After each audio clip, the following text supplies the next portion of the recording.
One news के साथ मैं हूं एंकर पर्सन कोमल बुखारी। साबिक खावन के जुल्म का शिकार खातून इंसाफ की मुंतजिर, पुलिस मदद नहीं कर रही। वज़ीर आला पंजाब नोटिस में तफसीलात के मुताबिक शेखुपुरा के नवाही कस्बे मानावाला की रहायशी शाजिया बीबी व उसके साबिक शोहर ने अपनी दूसरी दो बीवियों मुसल्लह साथियों समेत रात के वक्त उनके घर पर हमला कर दिया और ताले तोड़कर डंडों और हथौड़ों से शाजिया बीबी और उसके 5 बच्चों पर शदीद तशद्दुद किया और हालत गैर होने पर उन्हें जख्मी हालत में छोड़कर फरार हो गए। मदरूबा शाजिया ने बताया कि उसका साबिक खावन सुल्तान अहमद जिला ननकाना में पटवारी है। उसने मुझे बताए बगैर 2 शादियां और भी कर रखी थी, जिस पर मैंने खुला लेकर बच्चों के नान नफके का दावा भी जीत लिया। इसलिए सुल्तान अहमद पटवारी मेरा और मेरे बच्चों का दुश्मन बन गया है। वक़ुआ के वक्त भी हम 15 पर कॉल करते रहे लेकिन मानावाला पुलिस नहीं पहुंची। सुल्तान अहमद के असर और रसूख की वजह से मानावाला पुलिस भी हमारी दादरसी नहीं कर रही। हमें जो मानावाला अस्पताल से मेडिकल दिया गया वो भी गायब कर दिया गया है। हमने डीपीओ शेखुपुरा को भी दरख्वास्त दी लेकिन इंसाफ नहीं मिल रहा। हमारी वज़ीर आला पंजाब से अपील है कि इस वाक़े का नोटिस लें और हमें इंसाफ दिलाएं। रिपोर्ट नसीर अहमद चुगताई से।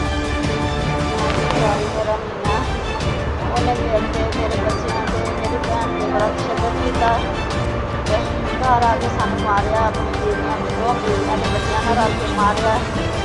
मेरे घर ने भी कब्जा कर लिया तो मेरे दिल वाला तो मेरा बेटा फिर मैंने मेरा इंसाफ किया, मेरे ना इंसाफ किया जाए, मैंने मेरे बच्चों का हक दिलाया जाए, जो मेरे काज लिखे वो भी किया जाए।